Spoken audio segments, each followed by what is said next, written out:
Good evening. I'm Diana Nearing, and I'm a member of the League of Women Voters of Ann Arbor. I welcome you to tonight's forum featuring candidates for the State Senate District 18. The candidates will be on the ballot in the primary elections on Tuesday, August 7th, 2018. We are broadcasting from the studios of CTN in Ann Arbor. The League of Women Voters is pleased to sponsor these forums. The League is a nonpartisan, grassroots organization that encourages informed and active participation of all citizens in government.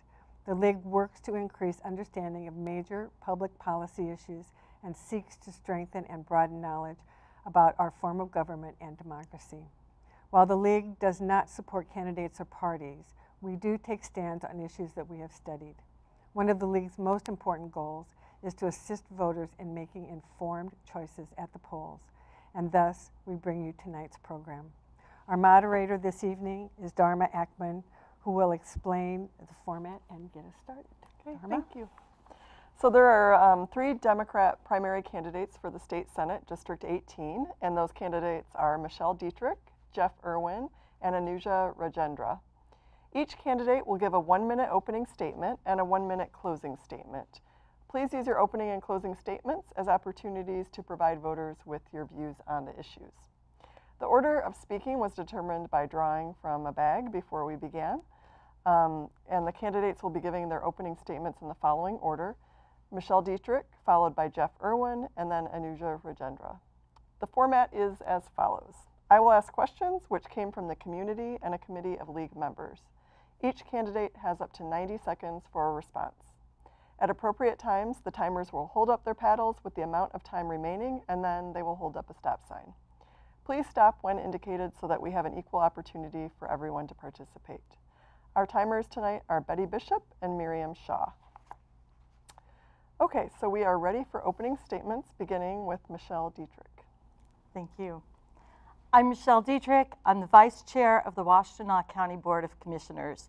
My life work and my passion have been to fight for a better future for the community. I'm a former Peace Corps volunteer and policy analyst, a beginning farmer, a writing teacher, and an award-winning poet.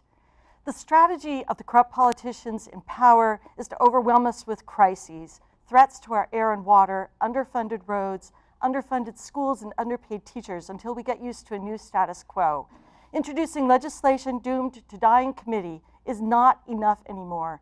We need activists with the skills to build the coalition from the grassroots to the legislature, the experience to fight for more caring, compassionate, equal, and prosperous Michigan. I was the lead organizer of both Ann Arbor Women's Marches and the Ipsy March Against Trump. I mentor and I train candidates and new organizers. In Lansing, I'll continue and amplify this work. Government can be a force for justice and equality.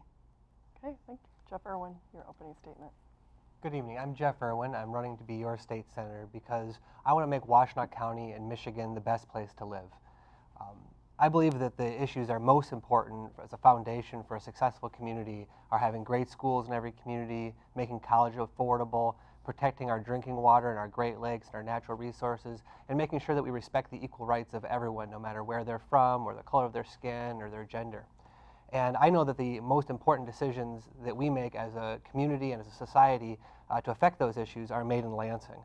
And at times like these, when our progressive values are under attack and we've got folks in Washington and in Lansing making decisions that are such attacks on our values here in Washtenaw County, we need to send someone to Lansing who can paint that picture of a more progressive world, but someone who can also work in the details and get things done that are tangible and that matter to the people here in the state of Michigan. I believe I'm the best candidate to do that because I've done it. I served for 11 years on the Washtenaw County Commission, got a lot of great things done there, and I served for 6 years in Lansing, and I'm very proud of my record and hope to serve you again. Okay, thank you. Anuja Rajendra, your opening statement. Hi, I'm Anuja Rajendra, and I'm running for state senate because I believe we deserve a fresh, inclusive voice for our progressive values. I've knocked on thousands of doors, and you've shared your concerns. You want fair wages, environmental justice, and safe infrastructure. You want a leader who listens and learns with a proven record of solving real-world problems.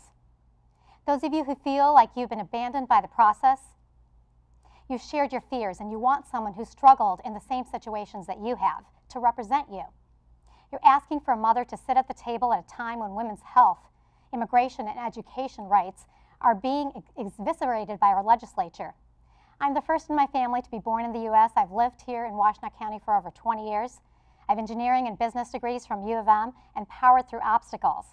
As a community builder and a socially conscious small business owner focused on mental and physical health, I know this community, and I'm here to serve and to solve problems to advance our state's priorities. I'm looking forward to hearing your ideas and earning your vote so that we can move forward together in a new way. Okay, thank you. So the first question goes to you first, Ms. Dietrich. What are your 2 top priorities, and why are these issues on the top of your list? Just 2. I care deeply about education and the environment. I care about equality too, but it's intersectional. So education is the lifeblood of our community. It's the foundation of everything. And the education system in Michigan, which used to be very good and well known nationally for being so, is in what I would call a death spiral due to the problems with funding private schools, with public taxpayer dollars, with class sizes going up, we have teacher shortages, and more.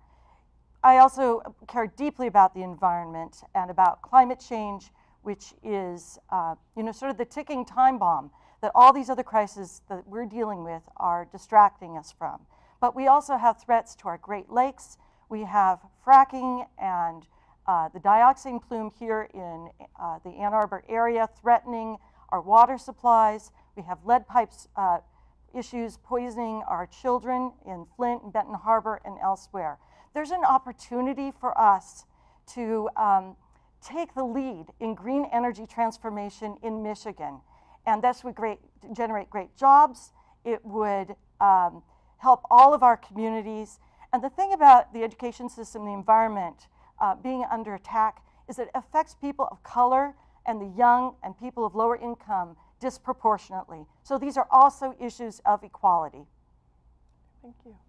Same question to you, Mr. Irwin. Yeah, thank you. I think the most important issue in state government is education. Education has everything to do with the future of our families and also with the future prosperity of the state of Michigan, whether we are able to attract great employers and good jobs that pay a wage that can raise a family.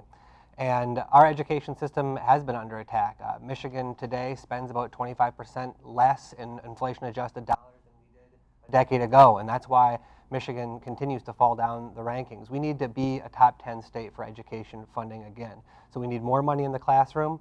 We need to make sure that our teachers are supported, and we also need to make sure that we provide extra support to kids that are facing trauma, who are coming to school hungry or are living in extreme poverty.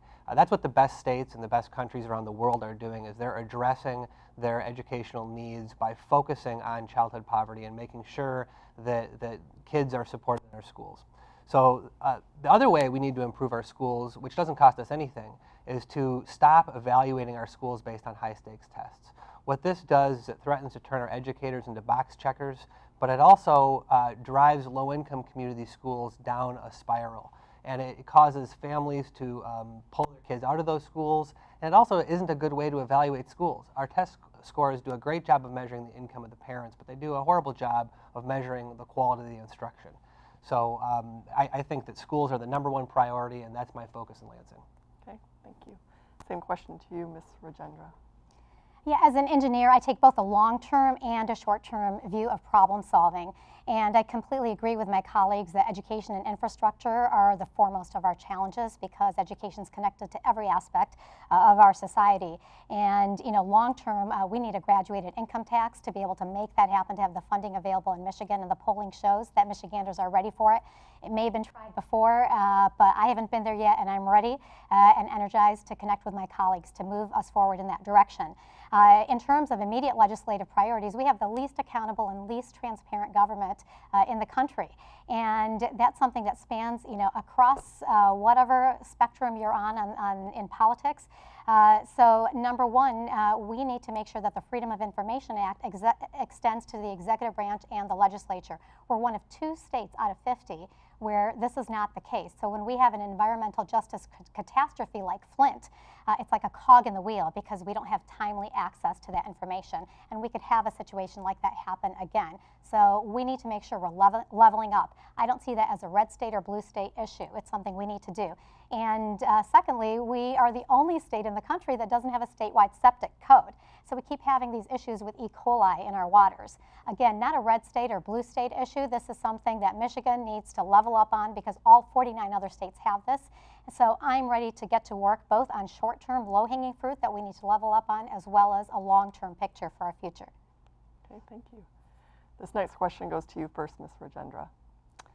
The public infrastructure in Michigan has been underfunded for decades. The state needs to come up with at least $4 billion more each year for decades for upkeep of roads, bridges, water systems, and communications infrastructure. How do you plan to address this issue? That's a very good question, and as an engineer, that's something that's very important to me. The American Society of Civil Engineers has given Michigan a D grading for our infrastructure, and you know, there is you know, misinformation out there that we're spending so much on our infrastructure and yet we're not getting the results. I'm a fact-based person, and the facts are that Michigan spends the least amount per capita of all 50 states on our roads and bridges. And I had a personal situation with traffic safety. My middle sister was killed in a car accident due to a collision with a truck. And so making sure that our roads and infrastructure are safe is foremost important to me. And we can do things as simple as making sure we enhance and increase safety features like rumble strips and turn lanes. That can help us save 100 traffic deaths per year.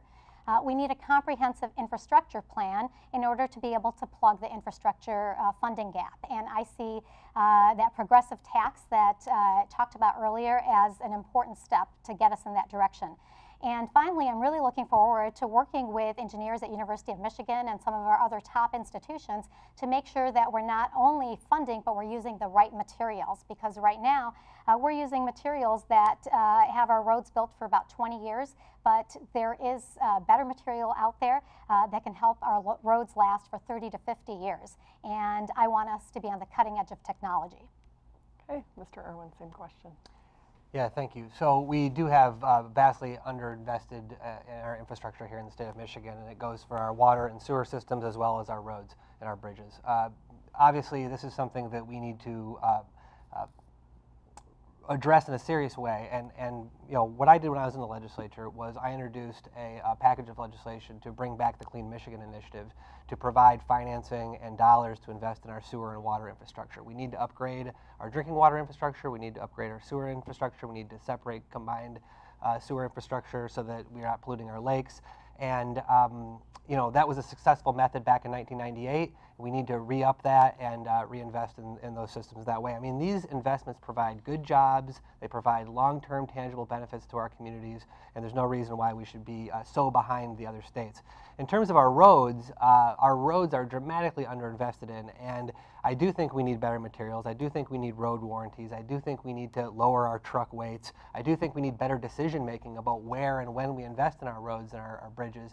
But ultimately, we do need more money, and I've been on record saying that I support an increase in the gas tax to bring in the dollars necessary to fix our roads. MDOT estimates that our bad roads cost the average citizen $500 a year, and if we were to increase our gas tax by an average of $50 a year, we could reduce that $500 a year to a very low number, maybe $100 a year. And so it would make sense economically for our citizens to have safer roads, it would bring in more economic development, and it would put people to work.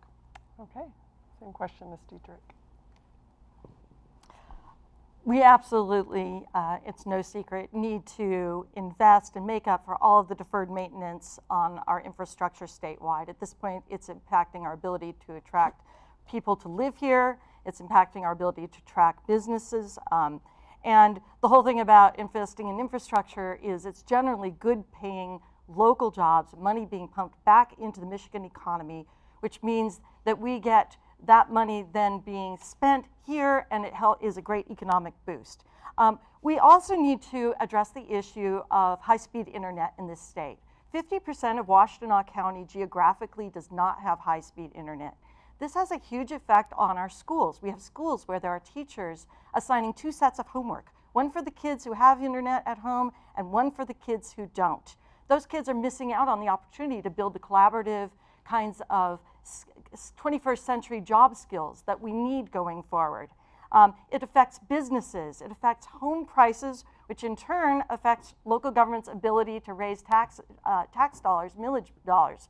So we have failed on this issue. We do need to raise money for all of our infrastructure, and I'm leery of raising too much on a gas tax, which affects the lower income people disproportionately. I'm in favor of a progressive income tax with a boosted earned income tax credit to help those at the lower end of the economic scale.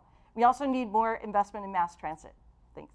Okay, thank you. This next question goes to you, Mr. Irwin, first. What are the challenges to a representative democracy when there are really no checks or balances regarding money in politics? What specific changes in Michigan's laws would you advocate if elected? How would you seek to address this issue?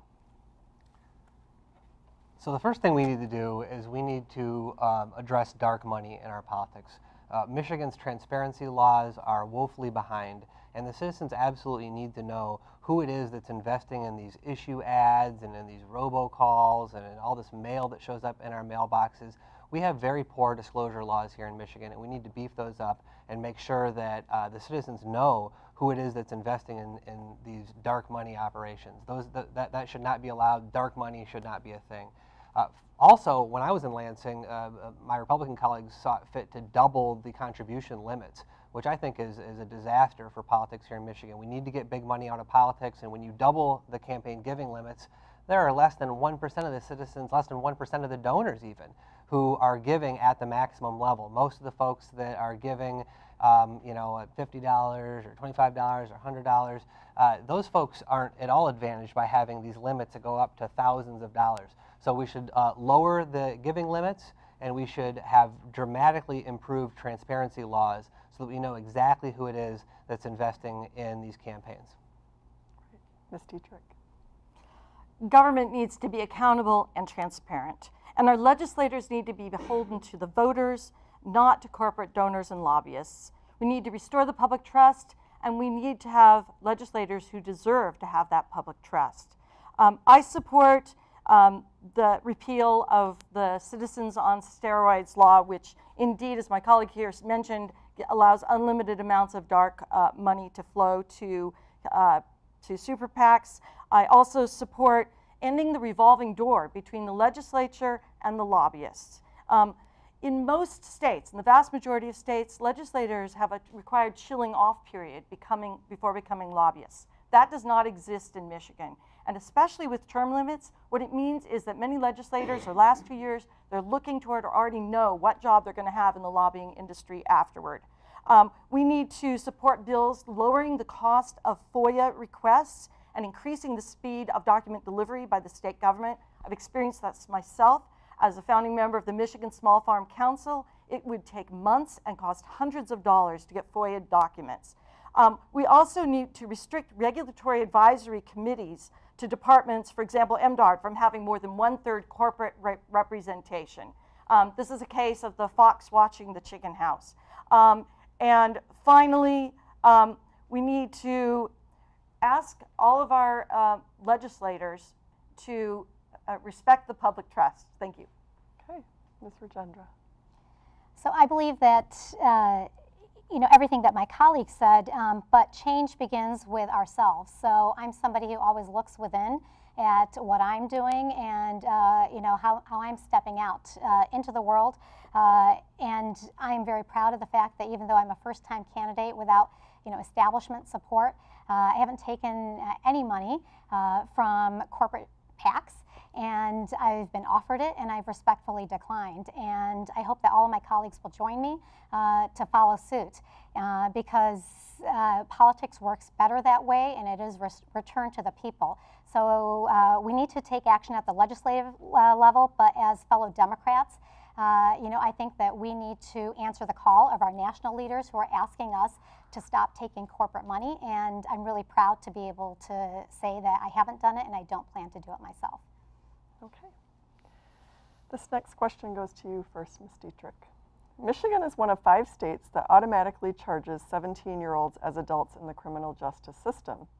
In nearly every other aspect of the law, including voting, buying a lottery ticket, or signing a contract, 18 years of age is the legal requirement. Yet 17-year-old youth must be prosecuted and sentenced as adults in criminal courts in the state. Research on development shows that 17-year-olds are not adults and are better served in juvenile justice systems. Would you support raising the age of juvenile jurisdiction to age 18? I not only support it, but I have voted as a county commissioner in favor of a resolution asking for exactly that to happen in this state. And I'm proud to say that Washtenaw County, the Board of Commissioners working with our public safety and our juvenile detention facility have recently voted, the Board of Commissioners voted for it, and we'll soon be implementing a measure to at least keep 17-year-olds out of adult jail until after they are tried and convicted. We found this sort of gray area, and we're moving ahead with that. And we're hoping that other municipalities will follow suit. We know, I'm an educator, we know the brain development is such that these children should not be in the adult jails. We know they are subject to increased levels of bullying, sexual harassment, and sexual assault compared to the older prisoners. I believe we need a transformation of our entire justice system, but we should be starting with our youth. So I'm also would like to add that, not in direct answer to this question, but that I have not and never have taken any corporate PAC money. And I'm very proud of that. I've also taken the No Fossil Fuel Money Pledge. I don't accept money from fossil fuel corporations or from their executives and directors. Thank you. Thank you. Mr. Irwin. Yeah, I strongly support the idea that we need to raise the age in Michigan for charging juveniles as adults. And in fact, when I was a state representative, I introduced a package of legislation to establish a system whereby we would not charge any juveniles as adults at age 17, that they would be kept in the juvenile system. I think it's very important. And when I was there, I worked with my colleagues to pass a broad set of bills that would pull many of those juvenile offenses out of the adult system. Now, unfortunately, even though we passed those bills in a bipartisan fashion in the House with a large majority, when those bills went over to the state Senate, they died. One of the reasons why I want to go back to the state Senate is because I know we can pass those bills, because there is an opportunity to get bipartisan compromise on this issue. So we need to raise the age. Another issue that was very important to me while I was in Lansing that we got done was to change school discipline, to eliminate zero tolerance policies at our schools so that too many kids were getting expelled and facing long-term suspensions. We also need to rebuild our prisoner reentry system. We also need more community-based programs for kids that are struggling and are getting caught up into the justice system. And finally, we need to invest in prevention. We need more youth programs, more after-school programs, more job opportunities for young kids. We need to bring back programs like CETA that gave kids an opportunity to work over the summer, earn a little bit of money, engage in something positive. These are the types of programs that we need to be investing in to create a positive difference in the lives of young people here in Michigan. Okay, Ms. Rajendra. I would absolutely support and sponsor legislation to increase the age from 17 to 18 if it doesn't go through in this next legislative session. You know, and I take a philosophical view to the correction system also, because if you look at the word itself, correct, right? It means to fix, to do right. And I fear that that's not what we're doing here. My long-term vision for our correction system is to, you know, raise the cage, to eliminate the need for prisons, because behind every individual who's committed a crime is an individual for whom society has missed in some way. Some basic need has been missed. And in Michigan, you know, regardless of what's been passed, you know, the facts are that we have a lot of work to do. Our prison population grew by 29 times that rate of the state population growth from 1980 to 2010. And here in Michigan, we have one law enforcement employee per 426 residents compared to 1 in 298 nationally. And, you know, I'm very interested in restorative justice for individuals of all ages. And, you know, there's been some wonderful studies done that if you take an individual that stole and rather than prosecuting them to the full extent of the law, help them return the goods, help them get back to school and complete a degree and get a job. And that individual ends up becoming a contributing member of society. And that's the vision that I have for Michigan. Right. Mr. Irwin, this question goes to you first. Citizens are currently gathering signatures for a constitutional government that would make significant changes in our voting laws. Do you support the Promote the Vote proposal? Which of its provisions do you think are the most important? Yes, I do support the initiative. In fact, I gathered some signatures for it and signed it myself. I think it's a great idea, and it actually mirrors a lot of the legislation that I introduced when I was in Lansing. One of the first bills I introduced when I got to Lansing was to allow no reason absentee voting. This is an easy one. We should allow people to vote absentee as they wish. In fact, I'd like to go even further and switch Michigan to a vote-by-mail state. Other states have gone forward with this, and it's been very successful, very low rates of any problems in those states. And I actually think our policy should be even further than just no reason absentee voting. But that's an easy one. We should do that. I also love the idea of automatic registration. I think the most important reform, though, in the initiative is the allowance for registering to vote at any time. And having the opportunity for same-day registration is really important to open the doors of participation to a wider group of people. This idea that if you want to go vote but you haven't registered 30 days before, that's restricting a lot of people, particularly young people, from getting involved in the process, people who are moving around a lot. And so we should make it easier for people to vote. I think the most important part is the same-day registration, but I love all the elements of it, and it's actually a number of things that I worked on when I was on the elections committee. And so I'm really happy to see it going forward, and I'm delighted that the petition signatures were turned in. Okay, Ms. Rajendra. Well, this is a very timely question because today is the last day to register to vote in the upcoming August election. And I can't tell you how many conversations I've had with individuals who wonder, are they even registered to vote or not?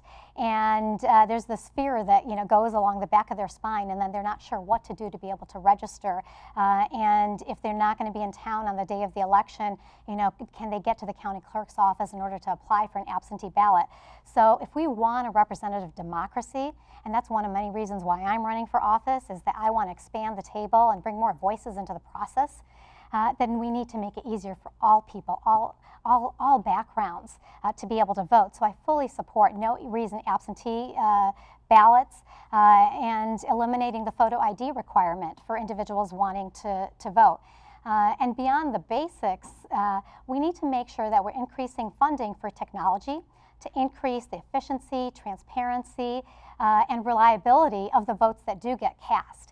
We have to make sure that we're supporting the staff that are, tabulating and making sure that the results are in fact accurate. So we can get as many people to vote as we want, but if the results aren't accurate, then we're not doing justice to our democracy. Okay, same question to you, Ms. Dietrich. Voting is the foundation of our democracy, and we do need comprehensive election reform, such as that being proposed through this measure and also through the Voters Not Politicians anti-gerrymandering measures. Similar measures to these have already been enacted in 40 states, and they've made a difference. And this is a starting place, but some of the thoughts I have about how we can increase voter participation and civic engagement, because it's the first step to civic engagement, voting is, go even further. So this measure calls on giving the military, people serving in the military overseas, more time to vote. I'd like to see that extended to our Peace Corps volunteers and also our Foreign Service officers, anyone who's serving our country overseas. But of course, we want to have no reason absentee voting, automatic voter registration, same-day registration, online registration. I'd like to see voting rights restored to the incarcerated and work on technology and the number of voting machines to help reduce poll waiting times.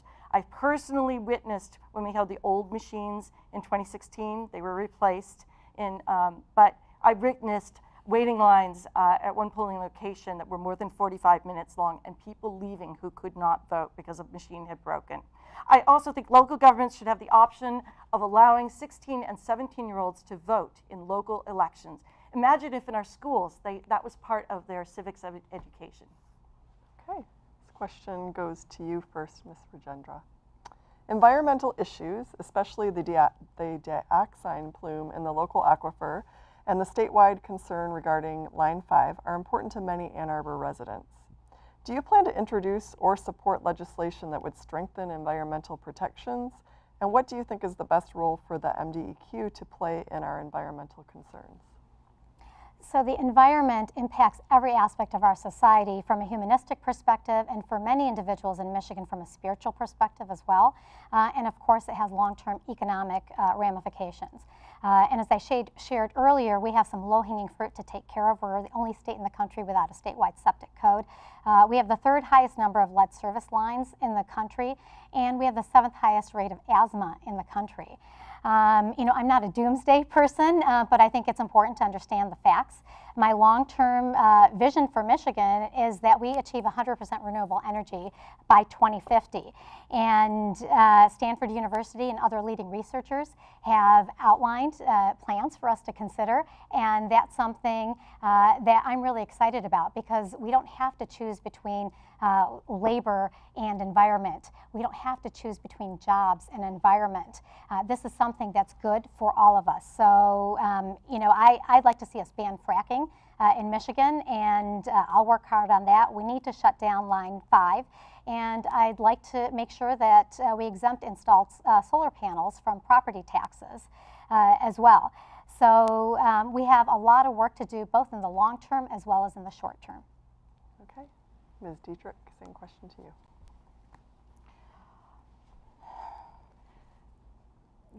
Protecting the environment is about protecting our heritage. It's about protecting the future and paying it forward. We need to address the dioxin plume, which is threatening 85% of Ann Arbor's water supply. This has been going on for decades. I'm proud to say, as a county commissioner, I've been serving on the Committee for Action to Remediate Dioxin, going to the meetings.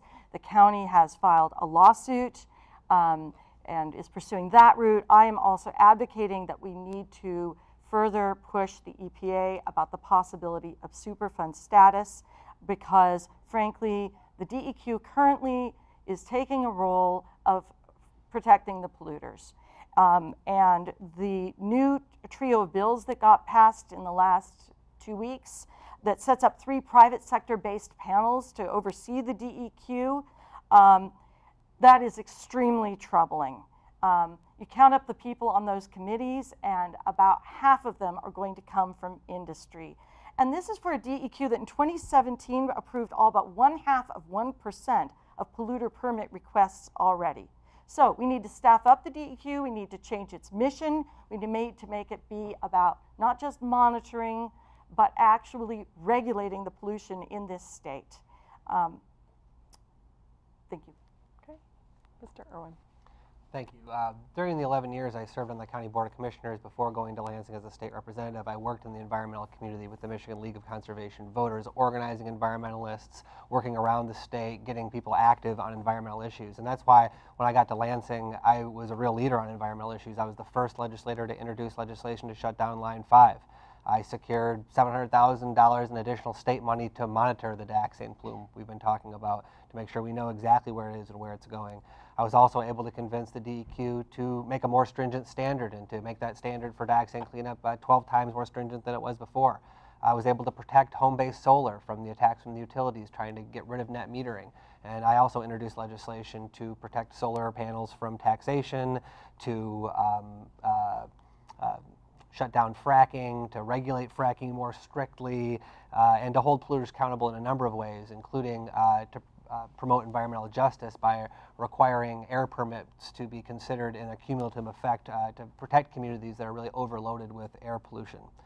So, you know, going forward, I think we need to continue to promote clean energy. We need to have a clean energy future. We need to hold polluters accountable, and we need to restore our old polluter pay laws that make sure that when a polluter damages our air, pollutes our water, or destroys an aquifer, that they're held accountable and that they're required to clean up their mess. And that's why I'm proud to have the endorsement of the Sierra Club and the Michigan League of Conservation Voters, because these are issues that have been at the forefront of my work in Lansing and local government for many years. Okay. I think this is going to be our last question before the closing statements, and it goes to you first, Ms. Dietrich. Statutory state revenue sharing, which is a source of revenue for local communities, has declined significantly since 2002. Further, state law limits the kind of revenue generating tools that municipalities can use, such as local sales tax. What systemic changes would you support to ensure local communities are adequately funded? Well, as someone who serves in local government, I can attest to the fact that our funding mechanisms are broken. In fact, the vast majority of local government officials, when surveyed by the Michigan Association of Counties, agreed with that, and that included a lot of Republicans. The state, you know, there was a deal made. The state was supposed to do under statutory revenue sharing with local governments, and it has failed to deliver on that for a very long time, for over a decade. And so we need to fix it. We need to transition, I believe, away from the current flat 4.25% flat tax to a progressive tax system. And also, the other way that state government's being funded currently is with increasing fees for services, gas taxes, vehicle taxes, licensing. All of that falls heaviest on our low-income residents and our young people. The other part of having a progressive tax system is asking the corporations to pay their fair share, and they are not. We are engaged in a huge corporate tax giveaway in this state, about $1 billion a year. In 2016, big business actually paid less in taxes than they received in corporate tax giveaways. We need to end that and ask the rich and the corporations to pay their fair share so that we can go ahead and do the things that we need to do in this state. Okay, same question, Mr. Irwin. Yeah, thank you. We do need to make sure that the state makes our local governments whole on the promise of revenue sharing. When I was in Lansing, we were able to move that a little bit forward, but we still have a long ways to go, and our local governments are struggling because of it. But there are other ways that the state is not following through on its commitment to local governments. For instance, fire protection grants are very important to our communities. We've got a lot of large state institutions here in Washtenaw County, and the state is not making whole on its commitment to our local communities to make sure that they're getting dollars to provide fire protection to these large state institutions. So those are a couple things that I was able to make progress on when I was in Lansing, but we still have more work to do. It's one of the reasons why I want to go back to that work. Also, when I was in Lansing, I proposed options for local governments, local school districts, to raise revenue locally. Our school districts are struggling and have really no revenue options, and they're hamstrung by Lansing. And we need to find a way to unshackle those school districts so that they can reach out to the community and make sure that if Lansing won't come through for our schools, that we can.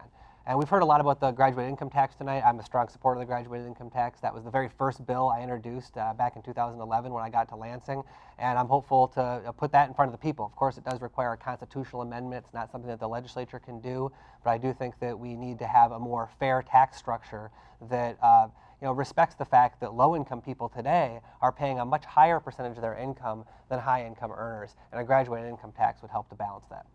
Okay, thank you. Ms. Rajendra. So in my experience solving problems in the real world, in order to come up with a solution to a problem, you have to understand why it is a problem in the first place and why you want to do something about it. So I believe our top priority needs to be to return the statutory revenues sharing to at least the 2008 levels. But not everyone in the state agrees with that. So how do we go about making that happen?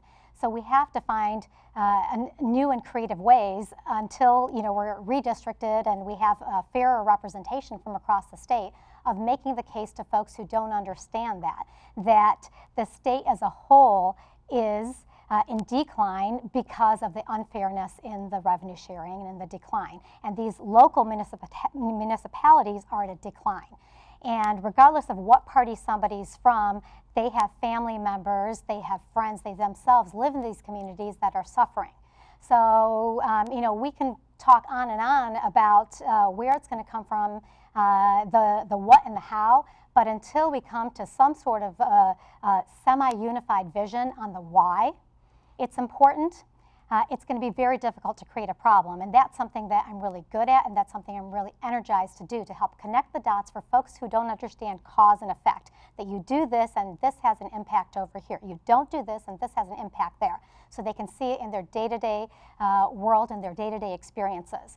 And I think that's our best shot for making this change and any other change in our legislature. Okay, thank you. Now we will move to the closing statements. You're first, Ms. Dietrich. Thank you. And thank you for hosting. Really appreciate it. We can't get used to this new normal. There's a force awakening in this country.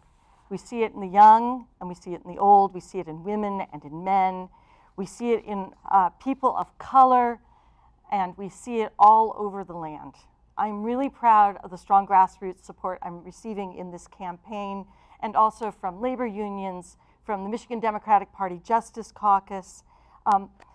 As we move forward, we have to work out of love. I believe that politics, I'm a poet, like poetry is about love, but we must also act with resolve, and I believe that love will overcome. Determined, resilient, unceasing love. Imagine a Michigan with excellent public schools, clean air and water and soil, green energy, great roads, and mass transit. I have the grit and the determination and the policy background to help and the ability to get things done, and I'll work with you and on your behalf. Please visit my website for more, www.votemichelle.com. Please take the next steps forward with me. Mr. Irwin, closing statement. Thank you, and thank you to the League of Women Voters for hosting this forum again. I think we all see that Michigan is suffering. We're suffering from disinvestment in our public schools. We're suffering from neglected infrastructure.